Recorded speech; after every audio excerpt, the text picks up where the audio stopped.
Men sizlarga bitta qimmat masalani tekinga aytib beraman. Safarga chiqasizlar, safarga yurasizlar, vodiyga, vohaga, mayli, chet davlatga yurasiz.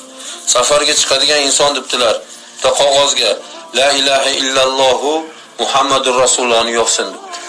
O'rtasidan ikkiga ajratadi. La ilaha illalloh Muhammadur Rasululloh degan tomonni uyiga bir Qur'onni ichigan pokiza joyga qo'yadi. Muhammadur Rasulullohni o'zi bilan olib ketsin deganlar. Chunki bu kalima o'rtasida bir-biriga shunaqa qattim tortishuv bor deydi. Hatto qatlga hukm qilingan bo'lsa ham qaytmasdan qolmaydi degan. Subhanalloh. Allohu akbar.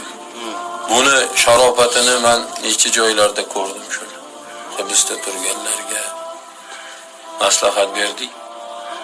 Uzoq 18 kunda keldi. Hibsda o'tirganlarga. Shuni olib borib bergin, yozib bergin dedim. Dadalari o'tirgan ekan 12 yildan beri. Yozib olib borib bergin, ko'rasan dedim. 18 kundan kelib qoldi dadasi.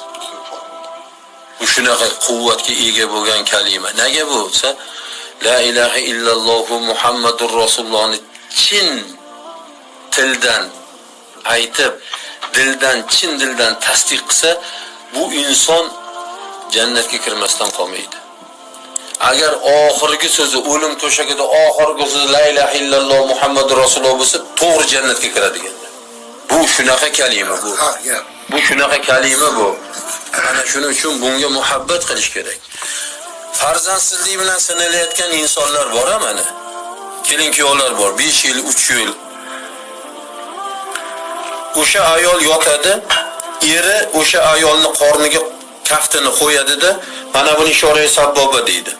Ishora ayolini kindigiga qo'yib, Parvardigor, mana shu ayolimdan agar menga farzand bersang, shu bergan farzandingni ismini Muhammad deb sani do'stingni ismini qo'yaman deb qasd qilsa albatta farzand bo'ladi.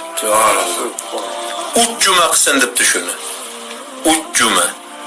Shuni bittasiga aytdik, 16,5 yilda 3 ta farzand tug'di, bitta tuqqanda. Ikkita qiz, bir o'g'il. Amalli bo'lish kerak bu inson. Bosh ko'rasizmi?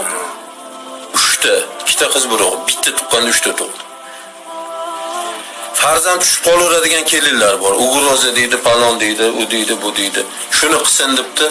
Agar shu ayolimning homilasidagi bolani salomat dunyoga keltirib bersang, Muhammad deb do'sting ismini qo'ysa, albatta sog'lom tug'iladi. Qiz ketidan qiz tug'adigan kelinlar bor, ayollar. O'g'ilni xohlaydi. Shuni qilsin. Agar keyingi farzandimni o'g'il qilib beradigan bo'lsang, Muhammad deb san do'stingni qo'yamsan, albatta o'g'il bo'ladi degan ekan. Nega? Rasululloh sollallohu alayhi